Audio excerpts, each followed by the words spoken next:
Hi everybody, today we're going to be making this card using the MISTI to make that framed image. So I'm starting with the stamp set from Stampin' Up called Simply Sketched, and I'm going to be using this branch with Barry's image and also the thanks so much sentiment. Because this is a cling mount stamp, I've already removed my foam pad from my MISTI and set it aside. One thing that I am going to need though underneath or on top of my MISTI base pad, not sure what it's called, is a piece of scratch paper because I'm going to be stamping a little bit off of that watercolor paper panel. So I want to make sure I'm not stamping onto my MISTI, although I could wipe off the base. But I prefer just to catch the excess on a piece of scratch paper. And my watercolor cardstock is cut with the largest square from the large set of squares nestabilities, and I'm lining up my stamp where I think I want it to stamp, closing the cover and pressing it down to pick up my stamp. And now I'm going to use Distress Ink Antique Linen ink pad to ink up my stamp, because I'm going to be doing some watercoloring and I want kind of a no lines technique. So I want to pick a really light ink color that's not going to show after I color my image. And I apologize, I didn't notice until I was editing the video that you cannot see the stamping at all, but believe me, it is going down and you will see it once I start coloring. But basically, once you line up that stamp once, you can stamp it on all four sides of the square just by turning the cardstock and making sure each time that it's wedged into that bottom corner. And you'll have the perfectly stamped image every single time using the MISTI. Okay, now that I've stamped all four sides, I'm going to clean off my stamp first and then put away my MISTI. But don't worry, it'll be back because I am going to be using it to stamp the sentiment later. And notice that I am not removing my branch image from the MISTI because I want to stamp multiples of this card, so I'm just going to leave it in place there and put my MISTI away for now while I do my coloring. And now I'm speeding up the video to do my coloring. And there you can see the images. I'm just using an acrylic block with some peeled paint re-inker on it for my palette, and I have a little jar of water.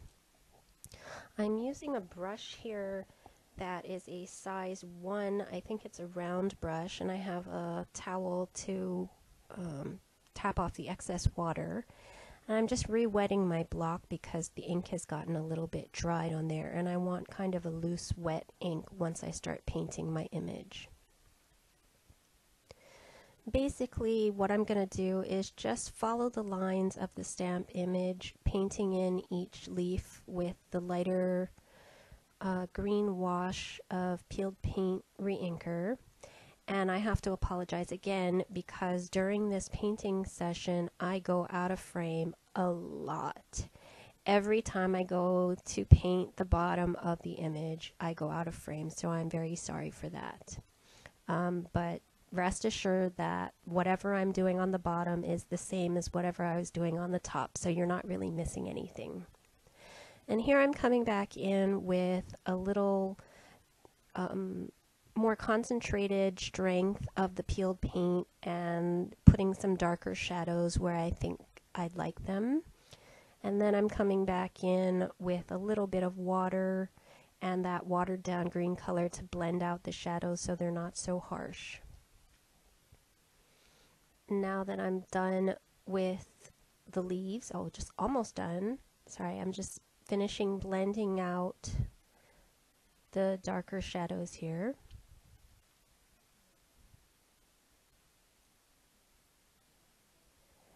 And now that I'm done with the leaves, I'm going to take another acrylic block and put some picked raspberry Distress Ink re-inker to color my berries, and I'm picking up some water and watering it down a little bit so I get a lighter pink.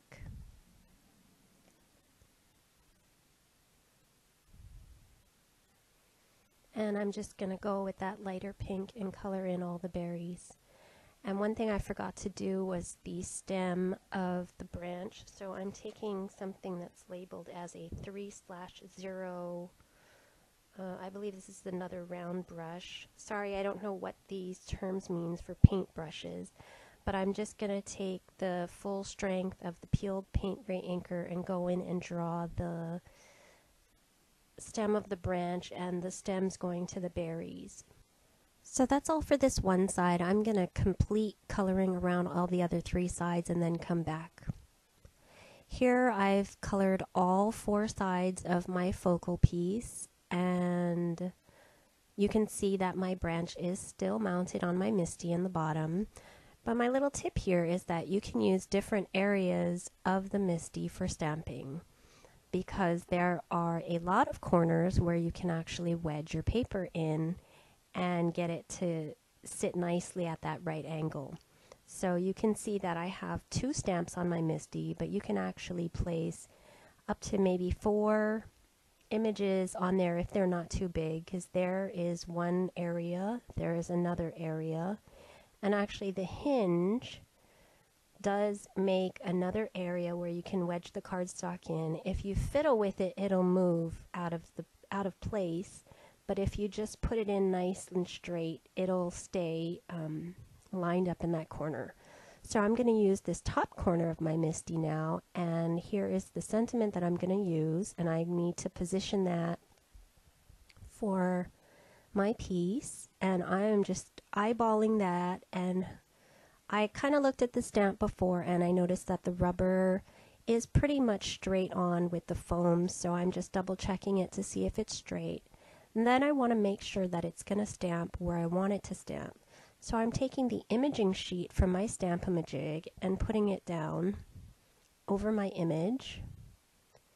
And then I'm going to take my dark brown ink from Studio Calico. It's actually called Dock Brown. And I am going to ink up my sentiment with the Dock Brown and stamp it onto the imaging sheet to see if it's exactly where I want it in relation to my image. And when I pick that up, it looks good to me, so I'm going to remove my imaging sheet and stamp my image or my sentiment onto my watercolor panel. So I just put that in place. There was a little piece of rubbish on the panel there that I got rid of. I'm re-inking my sentiment stamp, and then I'm going to close the MISTI, press lightly, and I've got a perfectly stamped sentiment in the middle of that branch frame. And here I'm zooming in so you can get a little better look at it. There it is. And it's a little bit too close, so let me zoom out a little bit. But you can see the "thanks so much" inside of the frame. And now I'm going to start assembling the cards. So I'm going to take my focal panel, but before that I have a piece of olive green cardstock that is 3 3/4 inches by 5 inches tall, and I'm going to mount my watercolor panel at the top of that, trying to leave even edges around those 3 edges. And I've already pre-tied a bow onto a piece of twill. The bow is also made of the same twill. And I'm getting a couple pieces of tape so that I can tape those ends to the back of my card.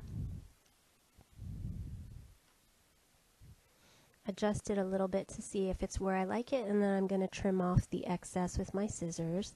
Now I'm going to take my ATG gun again and just mount that entire panel onto my A2 sized card base.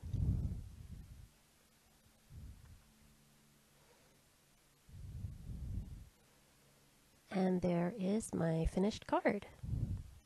And I'm going to be going back with my MISTI and doing multiples of this card, so I have a whole card set to use as a gift.